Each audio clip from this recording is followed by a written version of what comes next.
Are you okay? Getting this wet? I found the woman I always meet just in time for the last train, crying on a bench at the taxi stand, drenched in the rain. I instinctively called out to her, deciding to share a taxi and drop her off at her home. Maybe it's because we see each other every day. Despite it being the first time we spoke, I felt a natural sense of closeness, as if we had been talking all along. My name is Ricky Henderson. I'm 37 and work in sales. My workplace manufactures women's clothing and bags, and my job is to promote these products to our clients. But because we deal with women's products, there are a lot of women both at work and among the client representatives. Over half of my colleagues are women, with many being married and mothers. My mentor and direct supervisor retired last year, and a female supervisor transferred in from a different department. The new supervisor favors female employees who are married or raising children. She's flexible when children are sick and employees need to call off work, and she's good about reflecting paid time off requests. However, she is quite strict with single people. Ricky, you're alone when you go home, aren't you? Since you have nothing else to do, I'm leaving this task to you. Today, like always, I was burdened with extra work by the supervisor and was swamped with overtime. Recently, it's been especially bad, with me working overtime almost every day for a month. It was so unreasonable that I even argued against her. Even I want time and space to do house chores like laundry and cleaning. But the supervisor glared at me. Laundry, cleaning, you can do that on your days off. Other people also have to take care of their children and prepare meals on top of that. I was taken aback by her harsh tone and couldn't say anything back. Isn't this discrimination against unmarried people? I won't lose to that unreasonable supervisor. I kept murmuring to myself as I worked overtime day after day. I'm a stubborn person. But that doesn't mean I can work endlessly. I've been barely catching the last train for several days now, feeling immensely tired and sleep-deprived. Today, as I rushed to the station just in time for the last train again, I saw the familiar woman. Oh, it's her, reading a thick book again. I wonder what she's reading. I end up staring at the woman because I'm curious about something that doesn't really matter. It seems she sensed my gaze because she looked back at me, and our eyes met. In a panic, I averted my eyes and looked down at my cell phone. Lately, we've been seeing each other almost every day at this late hour, right before the last train. I'm sure she must have recognized me by now. I wonder if she finds it suspicious that I keep staring at her. Despite my worries, I find myself looking her way. Like me, she always arrives at the station just in time for the last train, engrossed in some thick book. Not only that, but there were also moments when I caught her quietly shedding tears while looking at her phone. I wonder if she's also being dumped with work by her boss or someone. I can't help but speculate about her. To me, she's a figure of interest, and I find myself watching her whenever we meet. One day, I was fighting against overtime as usual, right up to the last train. But it was raining heavily that day, like an overturned bucket. You've got to be kidding, I didn't bring an umbrella. Muttering to myself, I ran through the rain to the station. No sooner had I reached the ticket gates than the last train pulled away. Crap, not my day, I grumbled, heading to the taxi stand. There, on a bench, I saw a familiar woman crying in the rain. Of her, why is she crying? Drawn to her, I approached and asked, "You're soaked rough, are you okay?" "Oh, I'm fine. Don't worry about it," she said, hiding her face. "You don't seem okay. You might catch a cold. Are you heading home now? Where's your place?" I found myself speaking naturally in her presence. Maybe because I see her every day. Despite it being our first conversation, I felt a natural closeness to her, as if we've always talked. "I live in Huntington," she replied through her tears. "I live there too. I'll share a cab with you part of the way." I decided to somewhat assertively join her. When she got in the taxi, she told the driver her destination and spent the whole journey crying alone. While I was concerned, I didn't dare to ask her anything. "Here, you can use this to wipe your eyes." I offered her my handkerchief and saw her off as she headed home. I went to work as usual the next morning, again clocking out just in time for the last train. However, for some reason, she was nowhere to be seen. Could she have caught a cold? I found myself thinking, and kept an eye out for her at the station. One day, my supervisor suddenly asked, "Could you handle the ab market negotiations? An urgent matter came up and I can't go." "But it's your responsibility, isn't it?" "How far have the negotiations progressed?" "I'm not sure about it since I'm not in charge," I responded. "Just read the materials, you'll be fine," my supervisor said before leaving the office. Ab Market is an online retail company based overseas that sells clothing and bags. With a computer or cell phone, anyone can purchase their products from any part of the world. It's a great honor to have our products in their service. Therefore, mistakes and rudeness aren't acceptable. I went to the client as a replacement for my supervisor but ended up listening to complaints about her.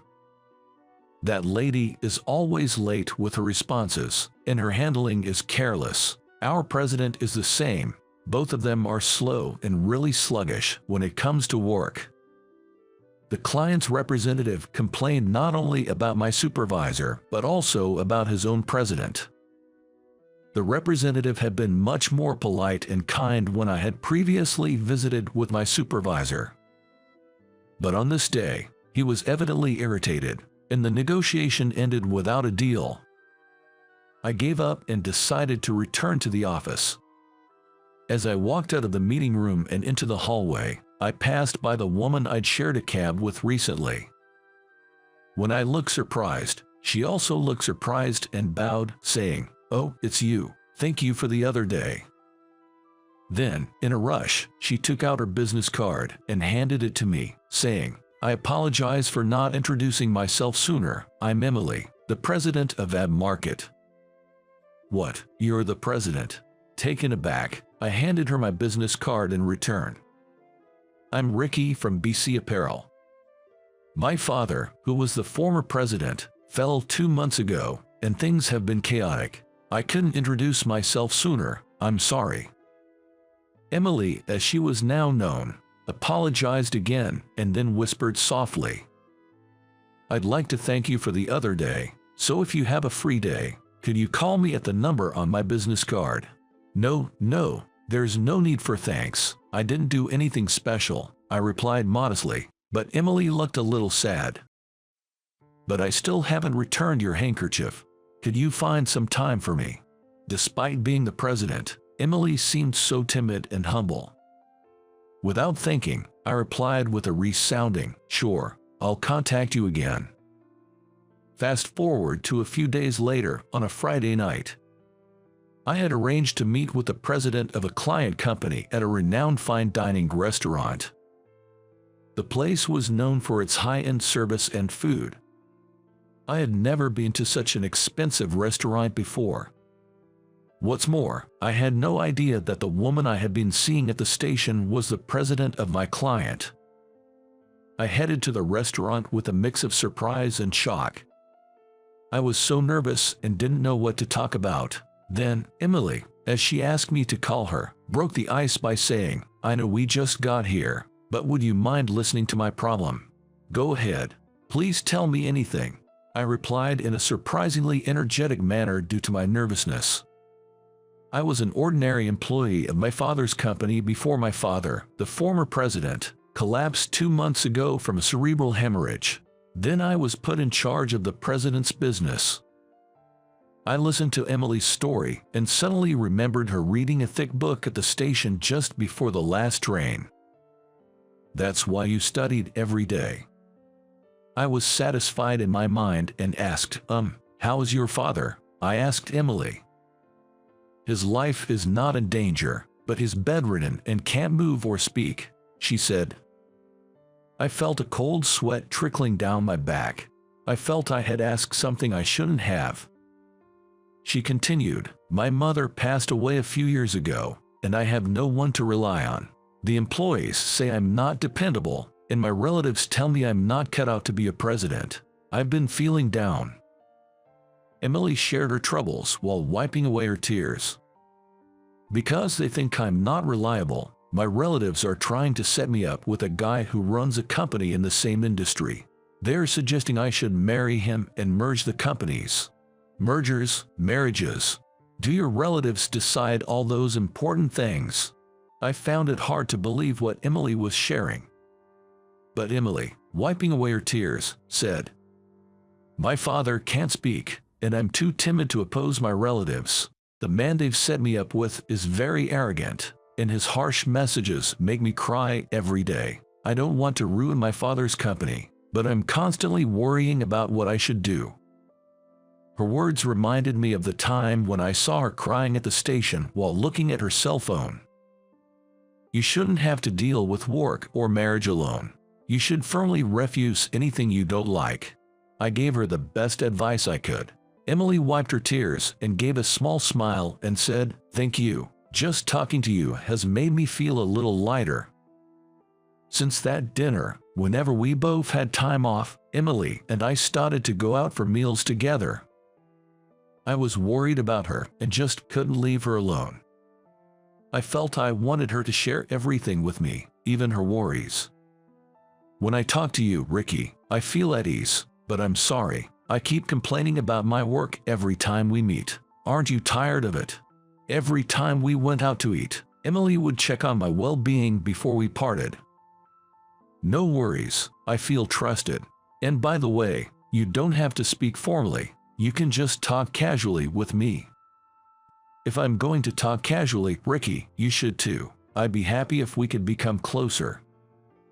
Her innocent smile made my face turn red up to my ears. I found it comforting to watch Emily as she spoke energetically or seriously, and I just nod along. She seemed relieved when I told her about my work complaints and private marriage concerns. Emily was both a business associate and a friend. Our unusual relationship continued for a while, and we shared various stories with each other. Emily was gradually becoming more capable of handling her presidential duties. Watching her growth was a great joy for me.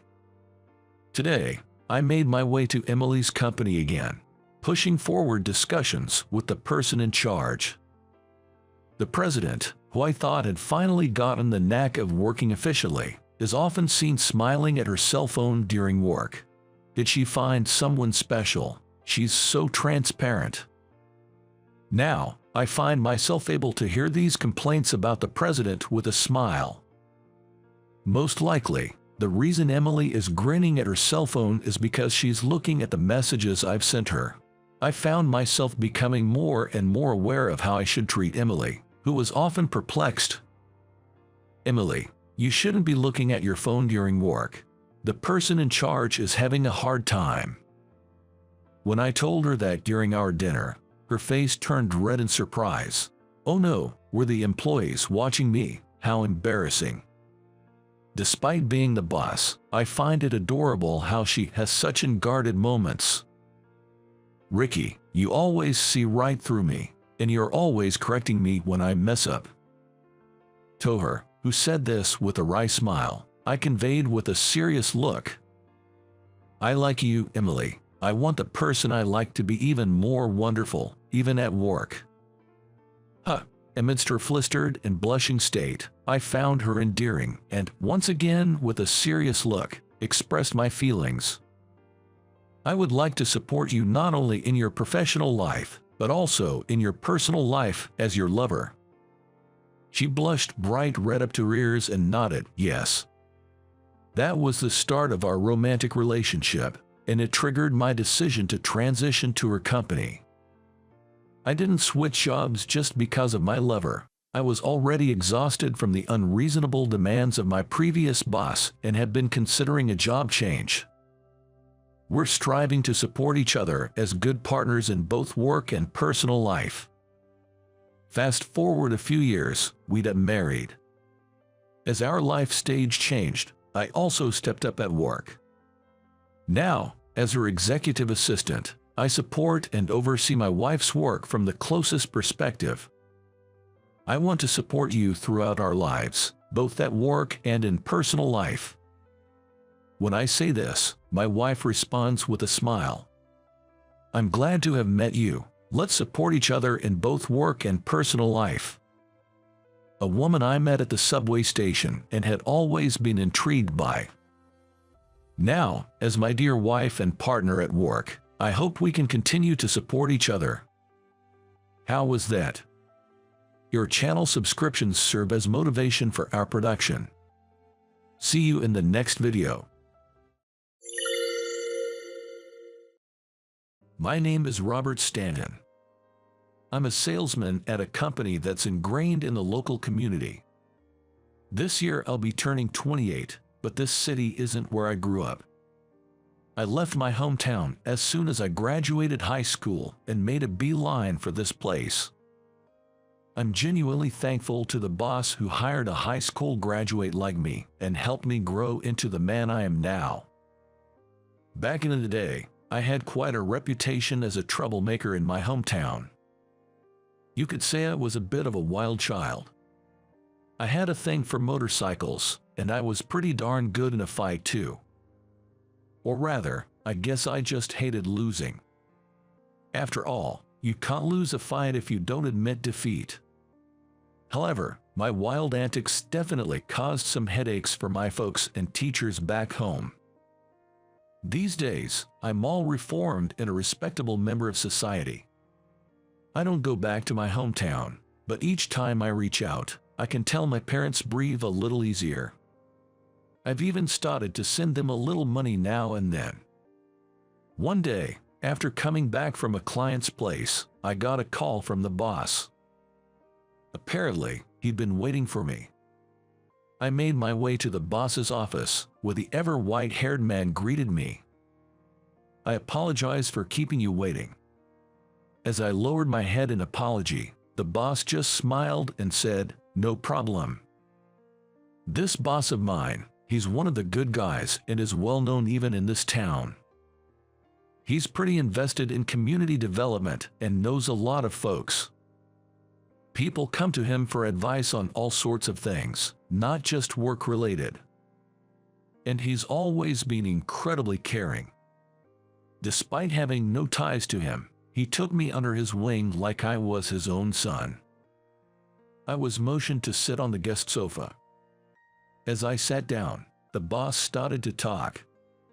"Sorry for being so sudden, but Robert, what do you think about matchmaking?" Caught off guard by the sudden proposal, all I could do was let out a puzzled sound. I mean, it's true my social life lacks a feminine touch. Mainly because I haven't felt the need for it. To set the record straight though, it's not like I can't attract the opposite sex. It's just that I haven't felt like dating anyone. I still think I'm in the middle of getting my life back on track. I just wasn't in the mood to get a girlfriend. But what the boss suggested was matchmaking. This wasn't just about introducing her, it was about setting me up for marriage. Moreover, the introduction came from the boss, who was my benefactor. I felt anxious, wondering if there was any way out for me. I was trying to think of a way to decline, but my mind was all over the place, especially at a time like this. Listen, she's the daughter of the owner of Harris Enterprises. You've seen her a few times, haven't you? She shows up at Chamber of Commerce parties too. I'd seen the daughter of the head of Harris Enterprises before. She was well known in this part of town. But not because she's cute. She's famous for never smiling. It sounds good to call her a cool beauty, but she has zero sociability. Her beautiful eyes and well-proportioned face stood out even at the Chamber of Commerce parties. I'd always been friendly with the Harris Enterprises and the boss, and I wondered if maybe the boss couldn't refuse them. "She is about the same age as you. The president said he wanted me to introduce a good young man, and Robert, your face immediately came to mind." He handed over the marriage interview photo with a smile. When I opened the old-fashioned marriage interview photo, there was the daughter of the Harris Enterprises boss, dressed in a formal dress, sitting with a composed look on her face. She was definitely pretty and cute, but I thought I wouldn't like such an unsociable woman. I have my ideals too. A homey, cute girl with a smile. I like girls who eat well. The girl in the photo doesn't look like she eats at all. She looks so out of this world that I thought she might be eating mist or something. I think I'm not worthy. I tried desperately to decline with a non-committal phrase. "What do you mean? Are you saying my eyes are clouded? There's no one more suitable than you, is there?" The boss showed no signs of backing down. In the end, I was overruled by the boss's "Why don't you at least meet her?" and I agreed to the marriage interview. Seeing the boss's happy face, I started to feel a pain in my stomach. The date for the marriage interview was set immediately, and I bought a new suit with the money the boss gave me. I wanted to decline the suit, but the boss told me not to destroy his reputation, so I ended up buying a new one. So, on the day of the marriage interview, I entered a high-class restaurant in a brand new suit. I had a sharp pain in my stomach from nervousness since morning. I hadn't told my parents about the marriage interview because I planned to decline somehow. The boss was sitting with me as a substitute for my parents. After a while of sitting, the landlady of the restaurant showed up. And with the landlady announcement that your party has arrived, the face of Harris Enterprises boss appeared. And behind the president, his daughter in a formal dress follows. Seeing her up close, she had skin like porcelain and a beauty that was somehow out of this world. I was taken aback. "Sorry to keep you waiting. This is my daughter. Her name is Nora." President Harris introduces her. She slightly retracted her chin and nodded to me. Of course, there was no smile on her face. Rather, I was startled by the sharpness of her gaze when she quietly looked at me. In the end, the marriage interview was just the bosses talking while we focused on eating. It was a very uncomfortable space. The meal was finally over with the dessert, and the two bosses left the table together, saying now it's up to the young people. It's a common sight at marriage interviews. As soon as the two of them left, the girl who had been silent until now opened her mouth. "Do you want to get married?" Her sudden aggressiveness made me momentarily angry. Who talks like that? Always take the fight if it's offered to you. That's how I've lived thus far. If someone's spoiling for a fight, I won't back down either. Her icy gaze stabbed at me, clearly pissed off at my attitude. "The marriage interview was your parents' idea, wasn't it? You could have put it more tactfully. You have been staying silent throughout the meeting. Are you trying to embarrass my boss? Think about it." Once I start talking, it's hard to stop. I express my distaste for her attitude. "Acting high and mighty. Who do you think you are? Living a life that gives you the right to lecture others." We both seem to have confrontational personalities. After a huge argument that caused the landlady to intervene, the marriage interview ended. I figured she would be the one to reject me. Even so, she was a strong-willed president's daughter. I went back to my apartment and thought about her. I was mad, but there was a part of me that couldn't hate her, leaving me feeling unsettled. Days passed since the marriage interview, and I hadn't received any rejection. Instead, I was called into the boss's office during my lunch break to be told that there was a date invitation from her. I was genuinely shocked and taken aback. After such a huge fight, her not rejecting me was surprising. It could be some kind of prank. I left the boss's office feeling like I'd been had. In my hand was a note with the date and time of the next meeting. I needed a drink to deal with this. As soon as I got back to the office, I asked a colleague to join me for drinks that night. That evening, after getting the news about the date from the boss, I went out drinking with my colleagues at a bar. The story of the marriage interview had apparently become office gossip, and my colleagues seemed genuinely interested. I amusingly shared with them how I had a major fight with the president's daughter at the marriage interview. My colleagues jokingly warned me, "You're gonna get fired," and I felt a chill thinking it might not be that far-fetched. To shake off that anxiety, I got seriously drunk, which was something I hadn't done in a long time. A junior female colleague was doing her best to support my drunken self. As we staggered towards the subway station, I spotted Nora Harris in the crowd. Our eyes locked instantly. Then, expressionlessly, she flashed me the middle finger. In response to her blatant provocation, my drunken head heated up. I was pulled along by my junior female colleague as I wobbled. Even as I was being led, I couldn't take my eyes off Nora. Noticing my gaze, Nora nonchalantly lifted her skirt to flash her pure white thighs at me. I was captivated by their whiteness. Just as I heard, "Watch out, you're going to hurt yourself," I crashed into a corner wall. I saw stars as I banged my head on the wall. Ouch!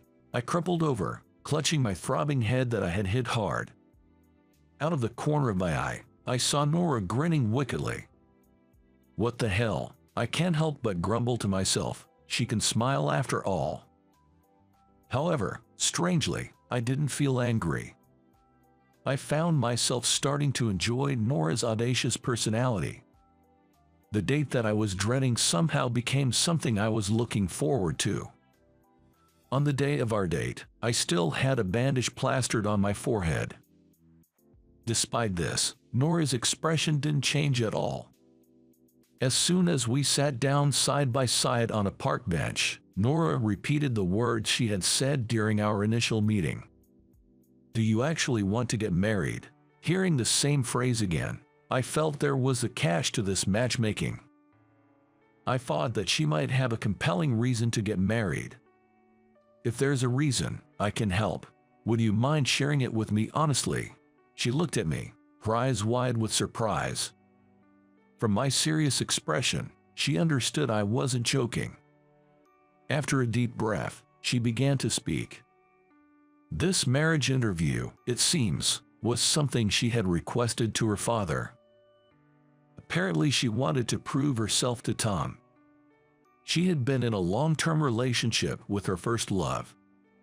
But she had been betrayed by him and her best friend. Betrayed by her boyfriend and her best friend. The deeply wounded Nora wanted to get married to show them up. She wanted to show them that she didn't need them. That was the reason why she was rushing into this matchmaking.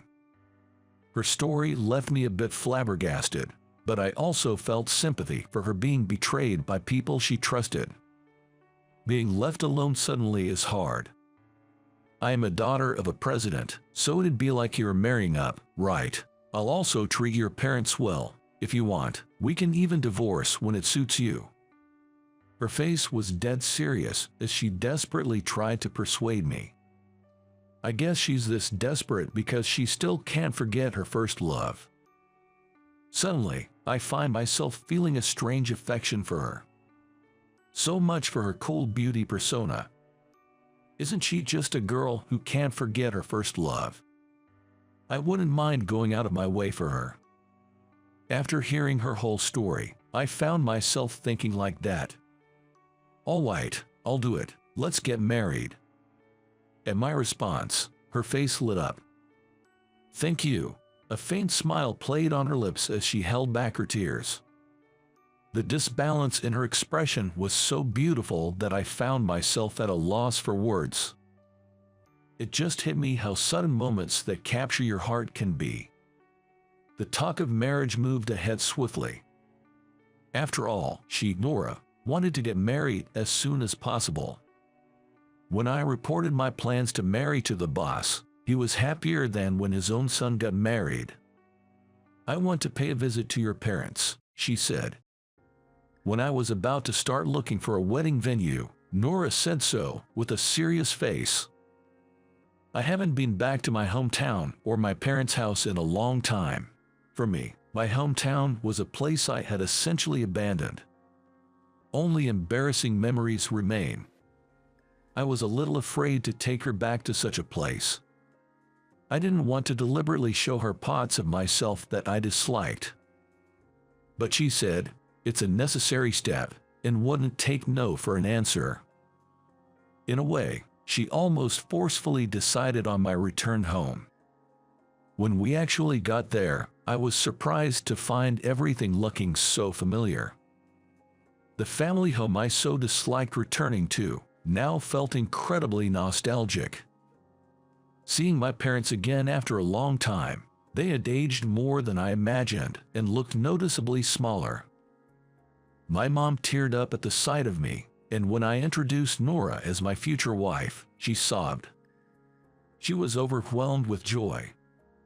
My silent dad also seemed happy about my return, albeit in his own quiet way.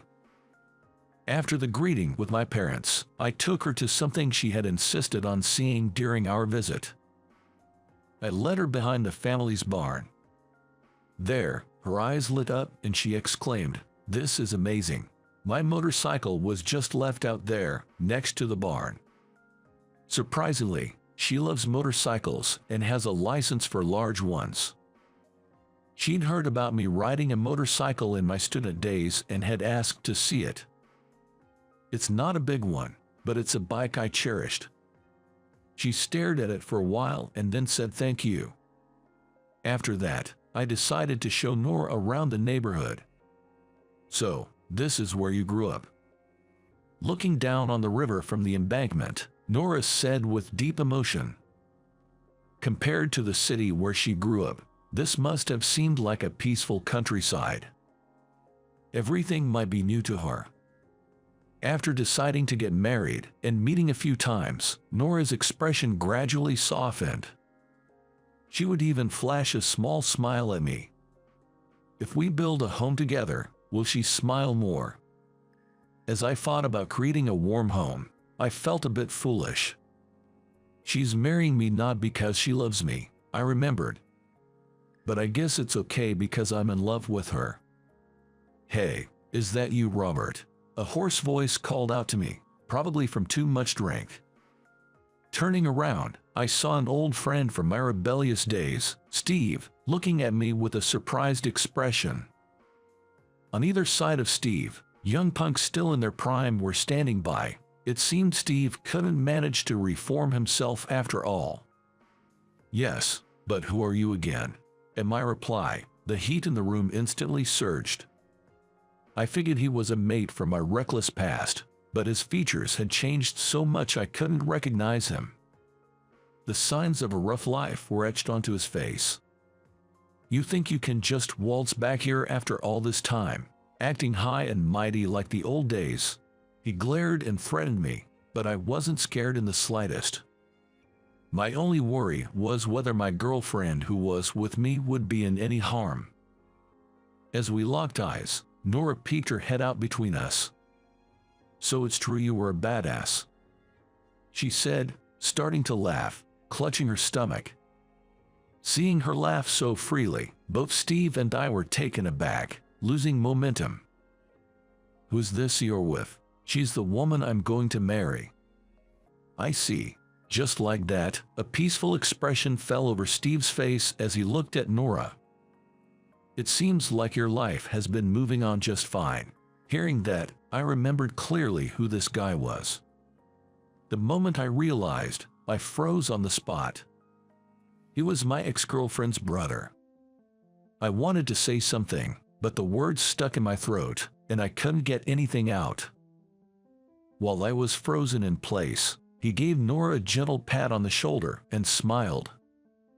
"Be happy with Robert. I had a sister too. She's not in this world anymore, but do it for her sake as well."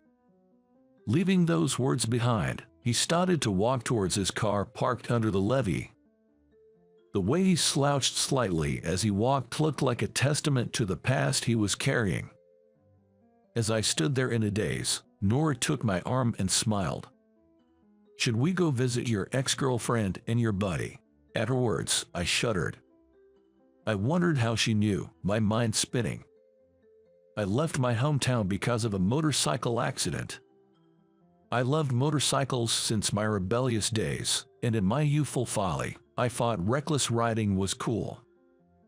Back then, my girlfriend was a year younger, and she often rode behind me on my motorcycle.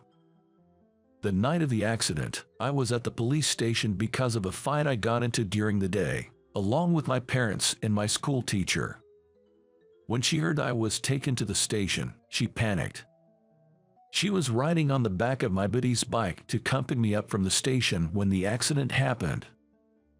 It wasn't because they were riding recklessly. The driver of the compact car that hit their motorcycle was an unlicensed high schooler. He was a kid just like us, up to no good, and apparently he fled the scene without even calling an ambulance. When I was finally released from the police station, I remember being punched out of the blue by her brother at the entrance.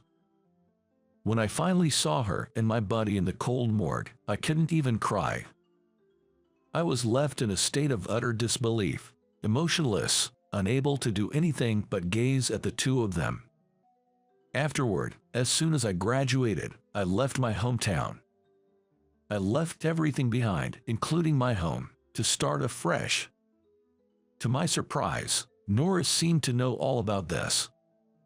My dad would have definitely looked into my potential match.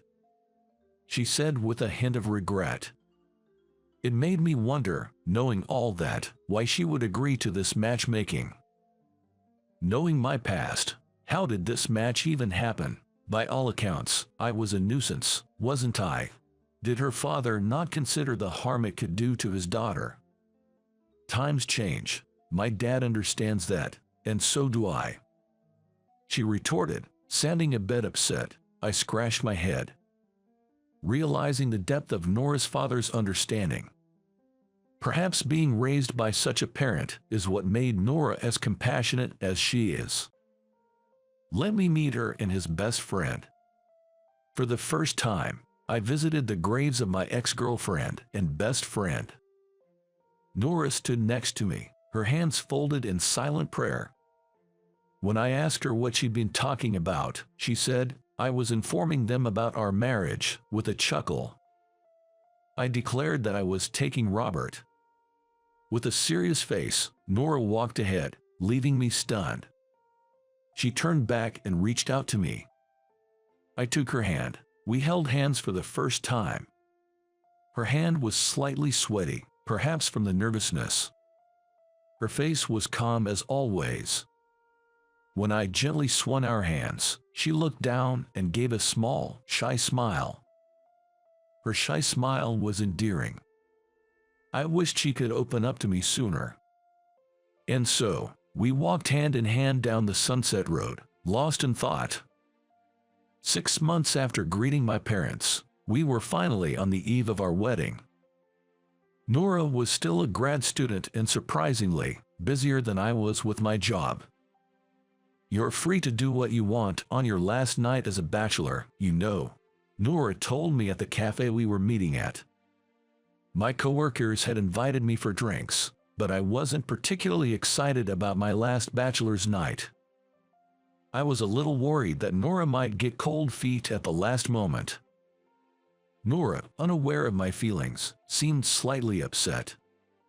I think she feels guilty for pushing me into this marriage. Ew, how awful. Nora's face fell as she raised her voice. "Do you know them? It's my ex, Tom." As I turned to the entrance, I saw a man in a suit and a trendy-looking girl entering the cafe.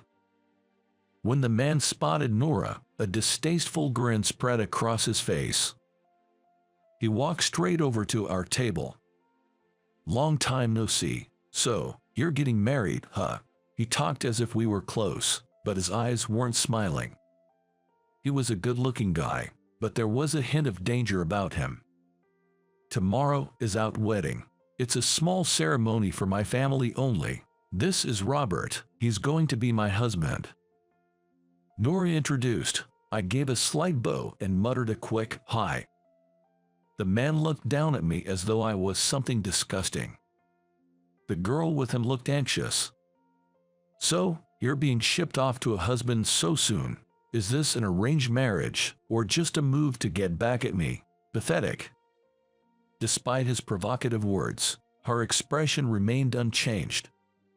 She cast her eyes down, seemingly ignoring the man's harsh words. Even if Nora could shrug it off, I couldn't. I glared at the man from my seat. My attitude seemed to make him falter slightly. I don't know where he comes from, but I'm not about to be bested by some man who's probably never thrown a punch in his life. "Are you trying to pick a fight with my wife, or with me?" "I don't back down from a fight, you know. What are you gonna do?" "So what if it's an arranged marriage? Nora is the woman I chose. She's too good for you." When I growled back, Tom's face went pale. Layla, who fell in love with Tom, pulled the man's sleeve and said in a low voice, "Stop it. Really? You're gonna marry this uncouth man? Don't expect to be happy." Tom spat out a petty parting shot, then hurried out of the cafe as though he was fleeing. Nora watched him go, her face stunned. Then, she turned to look at me intently. I felt strangely uncomfortable under her gaze. Double what? Unable to endure Nora's scrutiny, I turned away. Ignoring my discomfort, she placed her hands on my cheeks and turned my face towards her. "Do you love me?" She looked deeply into my eyes and quietly asked the question. Caught off guard, I started to panic. My body temperature rose dramatically. At the same time, an irrational anger welled up in me. What a clueless woman. My words slipped out in embarrassed frustration. She frowned and gave my cheek a firm pinch. "Ouch, ouch, stop it. I just like you, okay? I never said you had to like me back." The pinching fingers finally released me, but my moment of relief was short-lived as she swiftly slapped both her hands on my cheeks. Why do I have to endure this? I glared at Nora, my eyes watering from the pain in my cheeks. How clueless can you be, you thick-headed man? Surprised by her sudden confession, I pinched my own cheek. I wanted to make sure I wasn't dreaming. My cheek did hurt, and she was standing in front of me, looking angry. And she seemed to be on the verge of tears. Making the bride cry the day before the wedding was unforgivable. I'm sorry. I apologize. I realized that I was the clueless one. She had been giving me signals all this time, and I had missed them. Nora stood there, her face pouting. Tomorrow, she would be standing next to me in a pure white wedding dress. I was glad I could confirm her feelings the day before our wedding. We might have our fair share of arguments, but we'd be a happy couple. Indeed, Nora and I were a perfect match. My mother's illness progressed in the blink of an eye. My aunt's resilient mom started to forget things, and by the time I realized, her disease had taken a hold. It was early onset Alzheimer's disease. When I heard the diagnosis, my heart almost stopped. My dad passed away when I was just a kid, and I grew up with my grandmother in my mother's family home. With the inheritance and life insurance from my grandfather and father, we never felt financially deprived. My mom began showing symptoms when I was in college. The disease tends to progress faster in younger patients. With just my elderly grandmother and me, a student, it was impossible to take care of my mom at home. we quickly made the decision to place her in a well-equipped care facility. Of course, we visited her as much as time allowed. After school, on Saturdays and Sundays. Sometimes she would remember me, sometimes she wouldn't recognize me at all.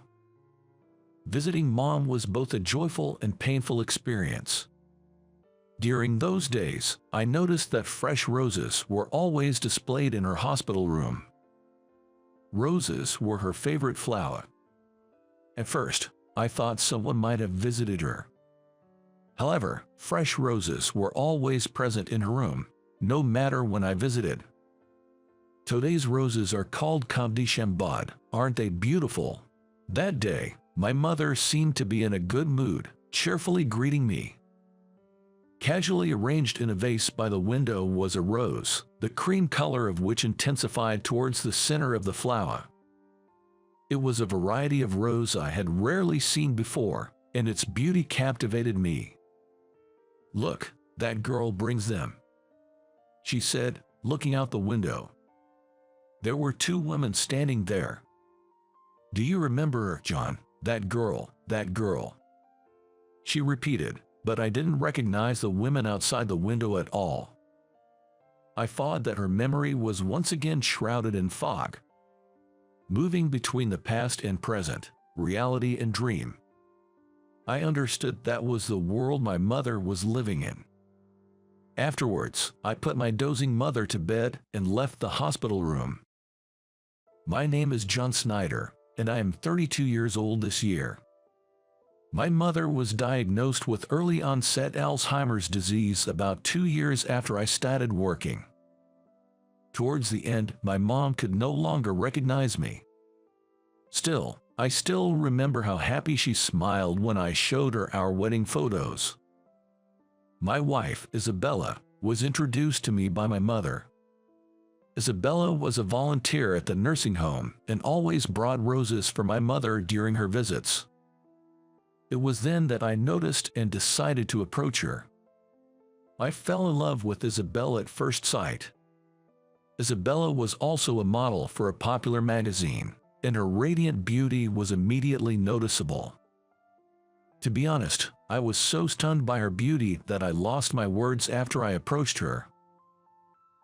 Were the roses a bother? I like them too," she asked me with a shy look, and I shook my head. Upon seeing my response, Isabella smiled and extended her right hand towards me. "My name is Isabella Thompson. I've wanted to talk to you for a long time." I was overjoyed by her sudden confession. That's how we started dating and got married once I had a stable job. I wanted to introduce my bride to my mother while she was still alive. That was the reason why we hurried to get married. Afterwards, my mother passed away and my grandmother followed soon after. Isabella and I had a daughter the following year, in the spring when I turned 27. Just as I had sworn to protect Isabella and our daughter, another sudden parting strikes me. During my work, my mother-in-law called me, telling me that Isabella had collapsed at her parents' house. By the time I rushed to the hospital, she mentioned, Isabella had already passed away. She had suffered a heart attack, as my mother-in-law informed me. Even knowing the cause of her death, the fact of her passing doesn't disappear. I remember I was blankly thinking about such things. After Isabella passed away, I'm raising our daughter, Scarlett, single-handedly. For Isabella's parents, Scarlett was their first grandchild. My in-laws have been fully supportive of me and Scarlett. The apartment where Scarlett and I live is just a stone's throw away from my in-laws' house. The house where I lived with my mother and grandmother had too many memories, so I didn't feel like living there, and after marrying, the three of us were living in this apartment. Now it's just Scarlett and me. Daddy, I'm home. My in-laws help with pickup and drop off for daycare. Scarlett comes back to the apartment after eating dinner and taking a bath. When I'm late for work, she sometimes stays overnight at her grandparents' house. Scarlett runs in from the entrance and hugs me. I lifted Scarlett with one arm. "You must be tired from work. Haven't you eaten dinner yet?" As she lined up Scarlett's shoes neatly, Isabella's younger sister, Hannah, who is my sister-in-law, asked. It has become Hannah's daily routine to reheat the food that my mother-in-law sends and prepare my dinner. Hannah, being Isabella's sister, was unlike the vibrant and radiant Isabella. She was rather quiet and inconspicuous. I felt a bit uncomfortable around Hannah. She seemed to be a shut-in and didn't seem to be working. But Scarlett, who didn't even have time to remember her mother's face, loved Hannah, who had been taking care of her all the time. For Scarlett, Hannah was like a mother figure. It was inevitable, but as a father, it was complicated. I was not fond of Hannah, but I didn't dislike her. Hannah, who prepares dinner for me every day, plays with Scarlett and folds the laundry before going home. It almost felt like we were a couple. So, when there was an unbelievable suggestion from my in-laws, I was not overly surprised. "John, would you consider taking Hannah as your wife?" I was called to my in-laws' house, and as I was about to drink coffee sitting on the sofa in the living room, they asked. I would have surely spit it out if I had it in my mouth. Pretending to be calm, I quietly placed the cup on the saucer. The sound of the porcelain touching echoed in the quiet room. Wouldn't Hannah be against that? I understand that you think Scarlett needs a mother, but I had a strange suspicion that my in-laws were trying to push Hannah, a shut-in and seemingly jobless person, onto me. In the distance, I heard Scarlett's laughter. Probably, she was playing in the garden with Hannah. Scarlett says almost every day that she wishes Hannah was her mommy. It makes me feel sorry for her when I see that. Saying so, my mother-in-law wiped the corners of her eyes. It seemed like I was cornered from all sides. Even so, we have to hear Hannah's feelings. I'm sure she would be against it. As I was saying this to gently refuse, the large sliding door that connected to the living room creaked open. I have no problem, as long as you're okay with it, John. The one who opened the door and called out was Hannah. The tone was as matter-of-fact as if it were a business call. See, even Hannah is saying so. What do you think? Even if you ask me what I think. The expectation-filled gaze of my in-laws was heavy. Moreover, Scarlett was watching me with her eyes glowing from the window. Only Hannah kept gazing at the moon floating in the sky without expression. With a thin chin and slightly neurotic thin lips, she looked nothing like Isabella. I can't, I should decline. Just as I was about to speak with that thought, Hannah, who had been looking up at the moon, quietly laughed.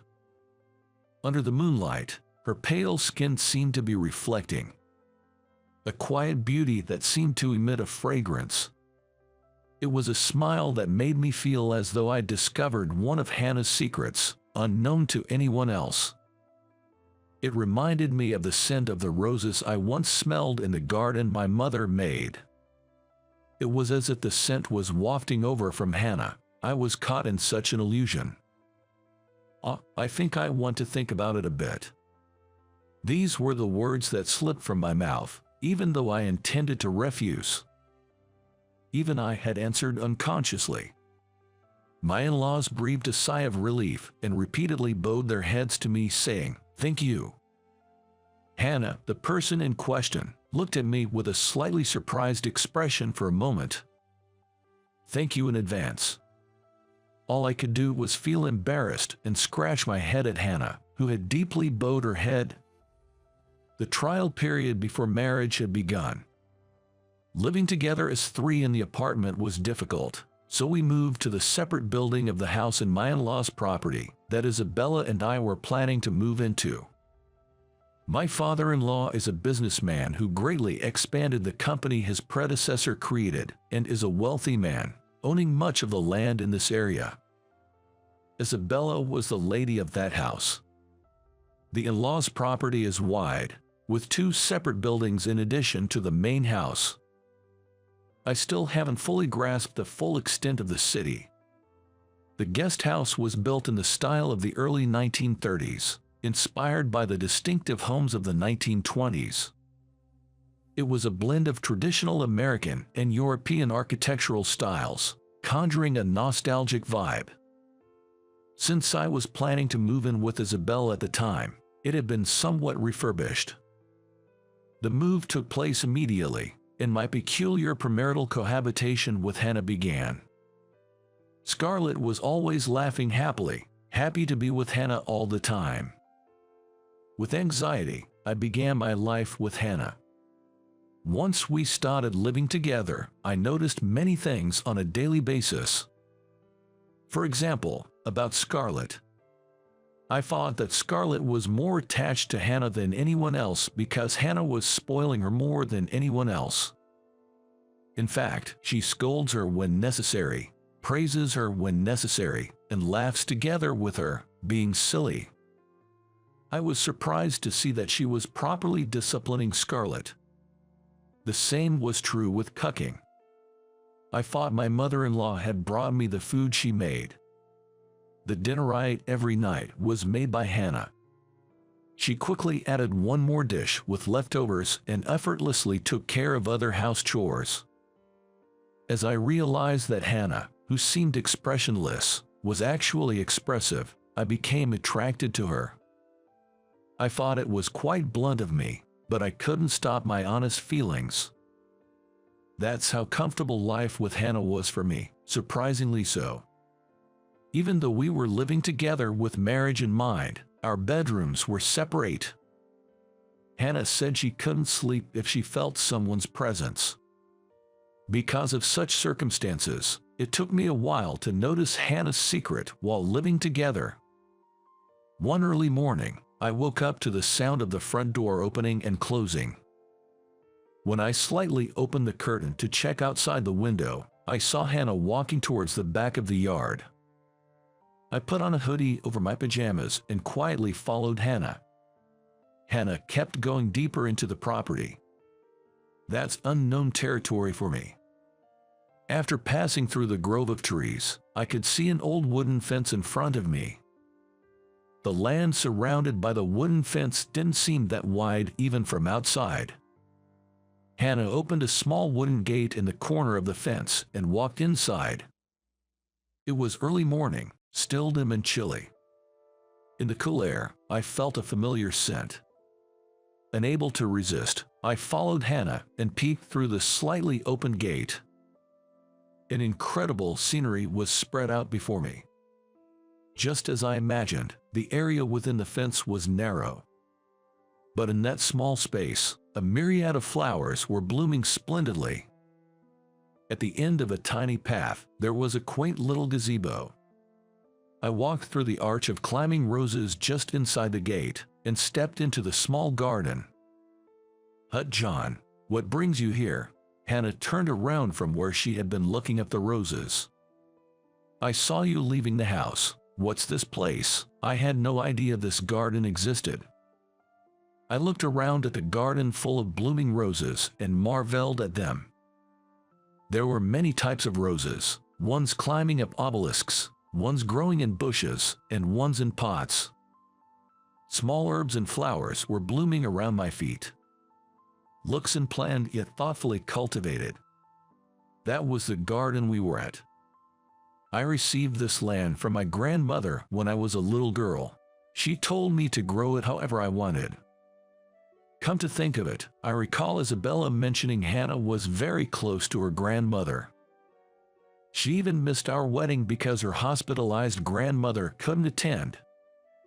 This garden is where my journey as a gardener began. Without it, I think I would have been unemployed. I was surprised and blurted out, "What? I knew it. You thought I was a shut-in and neat, didn't you, John?" "I thought so," Hannah said with a dumbfounded look on her face. Because as far as I know, Hannah seemed to be always at home and showed no signs of a job. It was only natural I misunderstood. Hannah then went on to explain. She was a professional gardener, a horticulture specialist. She provides gardening advice to construction companies and teaches gardening classes at local community centers, among other things. The reason we never bumped into each other outside was because she always used the back door. I had no idea this secret existed. I'm shocked. Oh John, this bud is about to bloom soon. Hannah pointed at a rosebud gleaming with morning dew. Seeing my misunderstanding cleared, she showed a genuine smile, the first I had seen from her. We watched together as the rosebud slowly unfolded. Wow, it's beautiful. This rose is called Comme des Chambord. The petals were a creamy color that deepened towards the center. To me, this rose was a reminder of my mother and Isabella. While looking at the Comme des Chambord, I was taken back to various memories. My mother, before falling ill, was a dedicated gardener, particularly adept at cultivating roses. Our family garden was always filled with blooming roses. The Comme des Chambord was among them. I remembered when Isabella and I went to sort through my mother's belongings, the Comme des Chambord was in full bloom. At that time, I asked Isabella the name of this rose. It was intended as a bit of a romantic riddle. I was wondering if Isabella remembered the rose that marked our meeting. However, Isabella had completely forgotten and couldn't name the Comme des Chambord. I remembered feeling a bit disappointed and lonely. When I mentioned my fondness for roses, Isabella said she liked them too. Looking back, since we've been married, I can't recall ever having roses displayed in our home. Somehow, the puzzle in my head feels disjointed. And then I found a possibility. When I realized it, I felt like the puzzle in my head snapped neatly into place. You were the one who gave the roses to Mom, not Isabella, weren't you? At my question, Hannah flinched. She turned away and answered, "No, you're wrong." Her expression seemed stiff as she looked away. I was convinced by Hannah's attitude that my hypothesis was correct. These roses were my mom's favorite. Usually, she'd forget about me, but she remembered me that day. I think it must have been because of these roses. Thank you. At my words, Hannah sighed as if she had given up. I'm sorry for lying. Isabella told me to keep it a secret. I've known about you for a long time, John. Turning towards me, Hannah gave a troubled smile. Even before Isabella and I met at the care facility. That was a long time ago. Back when Hannah was still in elementary school. Isabella, her sister, was a bright and flashy figure at the center of their family. Hannah, on the other hand, was described as a plain and quiet child. She shared that she had a bit of a stutter when she was young. Because of this, she hated speaking with people and gradually stopped communicating with her family. When she spoke, she could see the sadness on her parents' faces. She hated that. Every day, being compared to Isabella hurted Hannah. During such times, she said she was moved when she peeked into my family's garden. I was lured by the scent of the roses and peeked through the gaps in the fence, she said. As Hannah spoke, my memories began to resurface. There was indeed such a thing. A girl was peering into the garden from a gap in the fence, and my mom gently called out to her. That girl turned out to be Hannah. When my mom asked, "What's wrong?" Hannah suddenly started crying.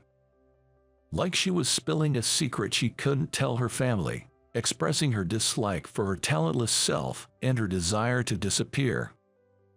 I was surprised when the girl started crying and wiped her cheeks gently with a handkerchief I had in my pocket. Repeatedly, I soothed her back while reassuring her, "It's okay.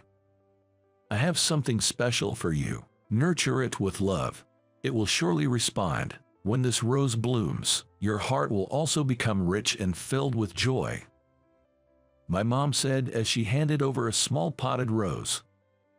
This rose is called Comme des Chambord, just like you, a beautiful rose. The pieces of memory puzzle all fall into place where they should be. The back of a girl holding a potted plant with both hands, running away. That was Hannah's back. And then I remembered what my mom had said in the hospital room. Looking out of the window, my mom said to me, "Do you remember that girl?" My mother knew that Hannah, who was bringing the roses, was the girl from that time. Isabella and Hannah were sisters who were volunteering. It was like the Little Mermaid in an Andersen's fairy tale. The prince, who misunderstood, had been mistaken all along. "John, you told me back then to show you the garden I'd made someday. I am who I am today because of you, John. Isabella's little lie is nothing." Thinking that Hannah, who had always kept the truth in her heart, had been watching over Isabella and me, somehow made my chest ache. "I have something I need to tell you, John." Was there still another secret beyond this? My heart started to pound. Hannah took a deep breath and looked into my eyes from below. And then she said with a serious face, "I've loved you all along." Could there be another line that strikes as deeply as this one? It feels like a shot straight to my heart. Why don't you move forward with me, little by little? I'm not asking you to forget Isabella. I just want you to enjoy the rest of your life with me. I was utterly blown away. The tightening in my chest, I think, was because of my overflowing love for Hannah. I'm sure Isabella would forgive me. She may be laughing in heaven knowing her secret is out. When I gently embraced Hannah, I caught a whiff of roses.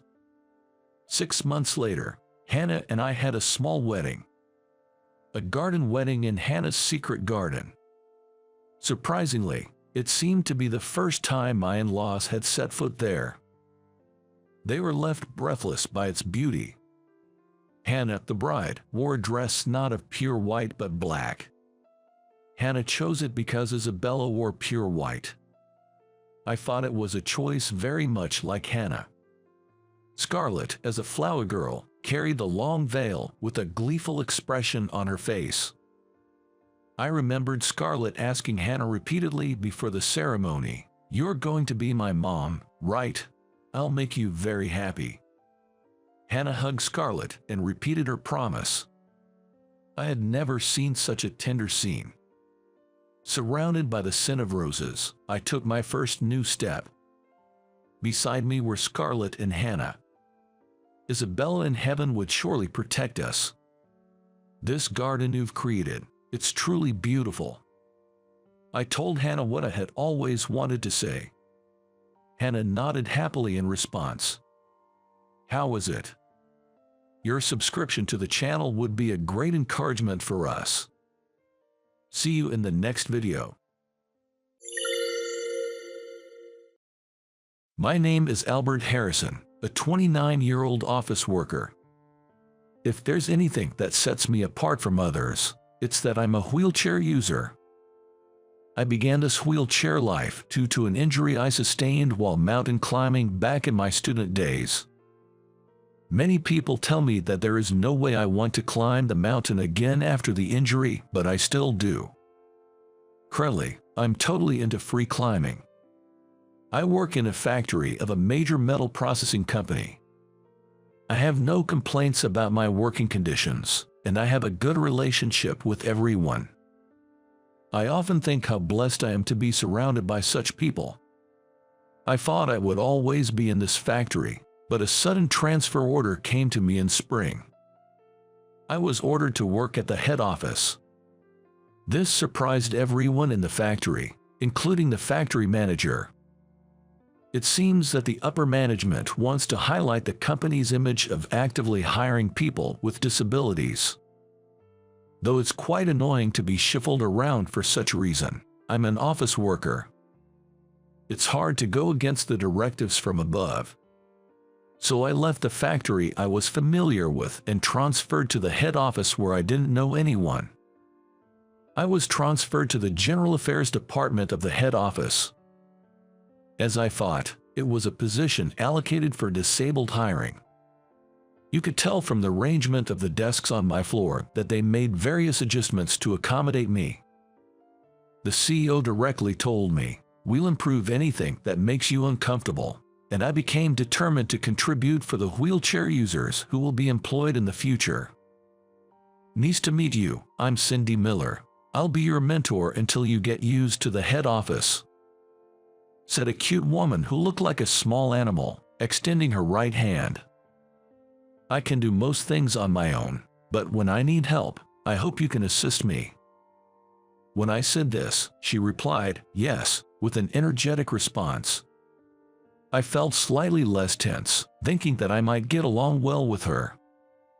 "Oh, you must be Albert. It's a real hassle that we've been handed to take care of you. It's quite troublesome for us too," said Ethan, the section manager, with a voice that suggested he attended many drinking parties. He seemed to be in his late 40s, with a prominent beer belly and peau skin.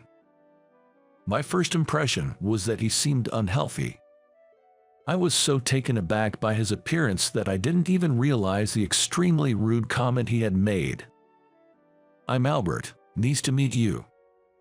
Perhaps my response, which seemed to ignore Ethan's sarcastic comment, might have made things worse. He probably saw me as someone who's difficult to handle since I didn't react to his sarcastic comment. Ethan returned to his desk with a sour expression. "Don't mind him, he always talks like that," Cindy said, frowning. It seemed that Ethan was not well liked by his subordinates. And so, my assignment at the head office began. I don't consider this a big disruption, just a minor bump in the road. The work was similar to the administrative tasks I had at the factory, and the manuals were well organized, so there were no issues. The only minor issue was Cindy. I think she probably didn't have much experience dealing with wheelchair users before. She tended to treat me as someone special. Being overly considerate made me feel somewhat uncomfortable. "Oh, I'll get that for you," Cindy said as I was about to go and retrieve some document files. "It's all right, I can get it myself. If I can't do something, I'll ask for help," I told her. Upon hearing my words, she looked surprised. Seeing her expression, I realized that someone else must have said the same thing to her before. The next moment, her cheeks turned red, as if she was ashamed of her actions. "How about we go out for dinner tonight?" When I said this, Cindy responded with a "Pardon, I'm asking you out. Is that okay?" She looked surprised. "Sure," she said. After hearing her reply, I gripped the hand rims and pushed the drive wheels. My wheelchair moves smoothly as if it's an extension of me.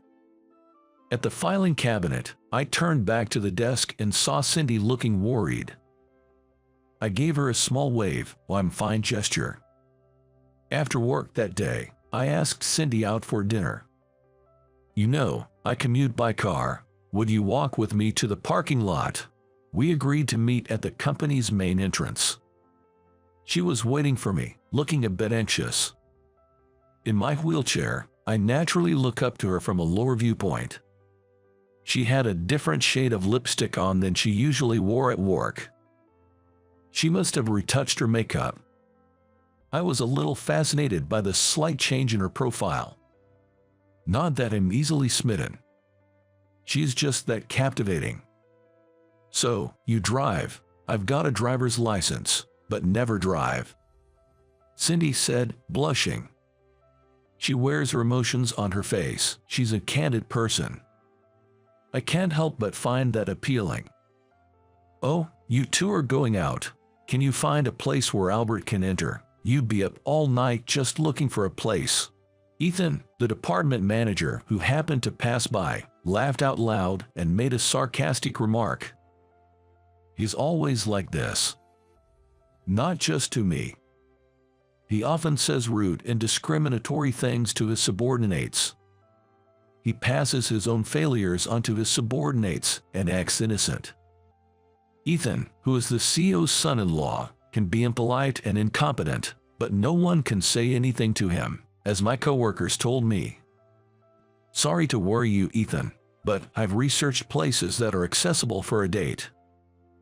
I replied with a smile. Then, Ethan clicked his tongue in frustration. He must be annoyed that no matter what snide remarks he makes, it doesn't affect me. He quickly left with a displeased look on his face. I wonder if all he can do is make nasty comments.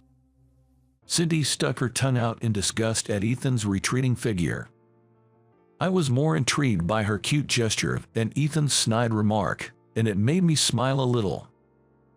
During our date, Cindy was constantly surprised, which I was satisfied with as the one who invited her.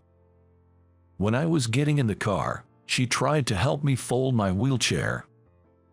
I quickly folded it before she could and placed it in the back seat, and she looked at me in surprise.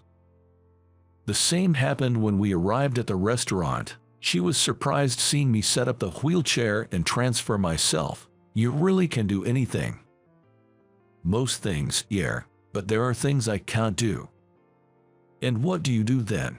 We were having this conversation on the ramp leading to the entrance of the restaurant we had reserved. Well, I ask for help. It's no shame in admitting what I can't do. Saying that, I opened the restaurant door and escorted her in. Cindy blushed slightly and said, "Thank you," with a smile. Nowadays, there are more places accessible for wheelchairs. When I make reservations at a place I'm visiting for the first time, I let them know I'm a wheelchair user. This way, the restaurant isn't caught off guard, and my companion doesn't have to feel awkward. The reserved table was a prime seat with a view of the beautifully lit up English garden, which was the feature of this restaurant. Sorry for suddenly asking you out, but I thought it would be good if you, as my mentor, knew more about me. I apologized to her after we had placed our orders. And then it hit me. Sorry, do you have a boyfriend or something? I hope it will not cause any misunderstandings. If she had a man in her life, there was the risk of causing significant inconvenience. Seeing my sudden rush, Cindy burst out laughing. She laughed until she was in tears. Unfortunately, there's no such man, she said, wiping her tears. She explained that she found it hilarious that I was bringing this up now. Somehow, thanks to the laughter, I felt closer to her. And then she told me a secret she had never shared with anyone before. I too was once severely injured and was told that I might never walk again. I was taken aback by her unexpected confession. Cindy told me that she used to do paraequestrian. When she was in high school, she had a severe fall during training. At that time, the doctors had made such a prognosis. When I remember the despair I felt at that time, I still wake up at night, even now. That was something I had also experienced. What had been normal for me until then was no longer normal. I was overwhelmed with anxiety about how my life would change from then on. There were times when I stared at my own immobile legs and shed tears. No one's words of encouragement resonated with me. I had a time like that as well. Fortunately, Cindy said she was able to walk again after undergoing repeated rehabilitation and surgeries. Now, there are times when she feels like the accident was all a dream. She probably cared about me more than necessary because she saw in me the future she had once despaired about. I realized again that she was a truly kind and honest person. I know that I'm completely different from you, Albert, but I couldn't help but see myself in you. Cindy apologized, hanging her head. I shook my head, telling her that there was no need for her to apologize. Do you no longer ride horses? At my question, she nodded with a somewhat sad face. She said she had become too scared to do it. I see. So, about the next day off, I asked her out on a date for the next holiday. The long-awaited day off. I picked up Cindy in my car. I kept the destination a secret. I had shamelessly asked her to prepare a picnic lunch. Cindy smiled a little incredulously, saying, "You really have some nerve, Albert. So, I think she must have prepared it." The car ride took us to a cliff located deep in the mountains. "Where is this?" Cindy looked up at the towering cliff in wonder. "Just watch as I climb that." At my words, Cindy's eyes widened. At the bottom of the cliff were my old mountaineering buddies, who had been with me even before I became a wheelchair user. They were helping me because I just couldn't give up on the mountains. "Are you sure this is safe, even though you said you can do anything?" "No, I'm fine. Just watch." As she looked up anxiously, I climbed the rock swiftly with the support of my friends. When I reached the top and waved to her, she waved back with a face that looked like she might start crying any minute. To descend, I used a rope and a descender to get back to the ground in a jiffy. "See, it wasn't that bad, right? So why don't you give it another try? You want to ride, don't you? You actually do want to ride the horse." At my words, Cindy nodded, tears streaming down her face. She must have been holding it in for a long time. I believe it's not a lie that she felt fear towards horse riding. But above that, I think Cindy had distanced herself from horse riding because she was worried about causing concern to those who cared about her. She didn't want to worry her loved ones anymore. I couldn't give up climbing or mountain climbing. I think she must feel the same. "Albert, I feel like I can confidently tell my parents that I'm okay, that they don't have to worry." Cindy's face was a mess from crying, and her mascara was a little smudged, but she was still attractive and beautiful. About 2 weeks after I was transferred to the head office, a welcome party was arranged for me in the General Affairs Department. The location of the welcome party was a high-end sushi restaurant, a place I wouldn't normally set foot in. Sushi is my favorite food. I was looking forward to the welcome party. However, an incident occurred on the day. I arrived at the high-end sushi restaurant where the welcome party was held when everyone else had almost gathered. When I entered the restaurant, I could see a small set of stairs. I couldn't get to the stairs past the counter because the width of the wheelchair was in the way. The sushi chef also looked surprised when he saw me. Probably, he wasn't informed that a wheelchair user was coming. It's a high-end sushi restaurant. The service is supposed to be great. Normally, I wouldn't have had to struggle in a place like this. While I was wondering what to do, my boss, Ethan, came down the stairs with a grin on his face. "Oh, can you get through there? That's too bad. You can't pass because you were on that thing." Cindy and a few of my colleagues behind me held their breath. Ethan seemed a bit drunk. He was laughing while loosening his sloppy tie. "All right, since it's just that you can't pass, you should just crawl here." Ethan was laughing hysterically at his own words. The atmosphere in the place froze instantly. All I had on my mind was sushi, and honestly, I didn't even want to deal with Ethan. "Come on, crawl over here. You said you wanted to eat sushi, didn't you?" The one who snapped at this provocation was Cindy. She slipped past me and walked briskly towards Ethan. Then she grabbed Ethan's tie. "Have some shame, you pig." Cindy growled in a low voice. Everyone there must have thought for a moment that they were hearing things. Ethan seemed a bit taken aback by Cindy's forcefulness. "This is bad. It could turn into a brawl in the restaurant at this rate." I smiled at the chef. Then, I brightly asked the chef, "Chef, I really want to try the sushi you make, but it seems I can't get in.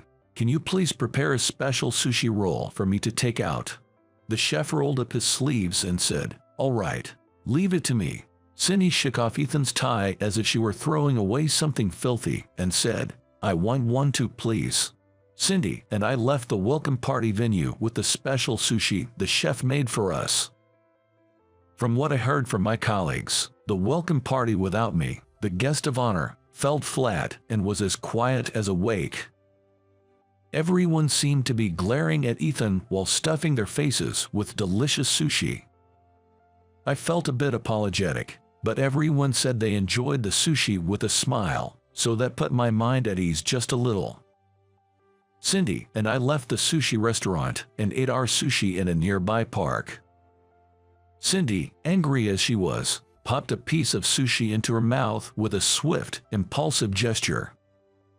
"You know, it might taste better if you take your time." "Shut up, I'm angry," she retorted. Watching her angrily stuff her face with sushi, I enjoyed my own gourmet sushi. It was probably a treat from the restaurant's head chef. There were more toppings than the usual premium sushi. The next day, when I arrived at the office, it seemed that the events of the previous night had caused quite a stir. Apparently, my coworkers were livid at manager Ethan's behavior and were planning to lodge a complaint with HR and the higher-ups. In surprise, one of my colleagues explained, "You were just the last straw." Many had been unhappy with manager Ethan's attitude for some time, but his position as the boss's son-in-law had forced them to put up with it. However, after seeing his treatment of me the previous night, everyone had decided they could no longer tolerate it as human beings. For my part, I had had my sushi and felt like maybe it was time to let it go, but Cindy said, "It's for the person who gets hired next, too," which made me feel a bit ashamed of my irresponsibility. I'd been somewhat self-centered, thinking as long as I was happy, everything was okay. I hadn't really thought about the people who would come after me. HR started conducting interviews, and soon it was my turn. The meeting room prepared for the investigation also had the CEO present. This was clearly seen as a serious issue. "I'm sorry for the actions of my son-in-law. It's due to my lack of oversight. Please forgive us." The CEO started by apologizing, which made me feel somewhat overwhelmed. Cindy, who was interviewed before me, apparently explained everything about the incident the previous night in detail, and also talked about all that had led up to it. In addition to that, it seems they managed to gather information about manager Ethan's misconduct from other colleagues as well. "Albert, we're thinking of demoting Ethan and asking him to leave the headquarters. Will that lighten your mood a bit?" the CEO asked. I took a moment to think about it. It didn't seem like that would really solve anything. When the CEO asked me again, "What do you think of manager Ethan?" I decided to be honest about my feelings. "I feel sorry for him. He probably just lacks imagination. I can't say much since we just met, but I don't dislike manager Ethan." The CEO was taken aback by my response. But before that, I shared all the harassing behavior from manager Ethan that I had heard from my colleagues with the CEO and the HR manager. "Still, everyone deserves a chance to start over. That includes manager Ethan," I added.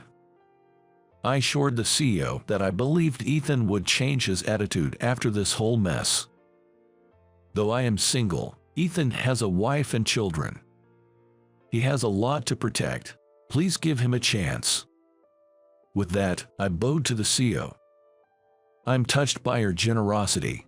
Thank you for forgiving my son-in-law, for protecting my daughter's family. As a father-in-law, I am grateful," the CEO said. His words deeply moved me. A man who can genuinely apologize for others. If this man is at the top of the company, it's in good hands. This is a great company, I thought again. "I heard you forgave manager Ethan," Cindy said at the rooftop break area. "I was never really mad in the first place. Doesn't forgiving him sound a bit arrogant?" Since we ate sushi together in the park, Cindy's demeanor had become much more relaxed. "You know I'm thick-skinned, right? That's my charm. It's all water under the bridge now." I said with a cheer, meeting Cindy's sidelong glance. She was angry on my behalf. Seriously, so thick-skinned it's shocking. You're a big-hearted man, and that makes you a great person. She joked around to match my mood, no longer angry, and gave me a smile. Why don't we go horse riding next time? I want you to see me in all my glory. Of course, I'll accompany you. At my response, Cindy chuckled, no need for formality. Seeing her smile made me genuinely feel that the transfer to the headquarters wasn't so bad. Later, when my boss Ethan insisted on apologizing by bowing deeply, I was completely taken aback. He tried to hug me while sniffling, so I ran away as fast as I could. My colleagues couldn't stop laughing at the spectacle. It felt like a sudden gust of fresh air had swept through the office. Cindy was laughing so hard, she was tearing up. Hey, stop laughing and help me out. That's not something I'd expect from the self-sufficient Albert. Her response left me at a loss. Ethan, still calling out Albert, wouldn't give up trying to hug me. If you'll make me your girlfriend, I'll help you. In a voice only I could hear, Cindy softly whispered this. She had a bold side that belied her appearance. That was part of her charm. Let's not just date, let's get married. At my response, Cindy, saying okay, stood up from her chair and placed herself in front of Ethan. Could you please not smear your snot on my future husband? Her comment made the whole department erupt in laughter. Well wishes came flying from all around. Our future couldn't be brighter. Is it too soon to be looking forward to our wedding? What do you think? Subscribe the channel and it will give me the motivation to produce more. See you in the next video.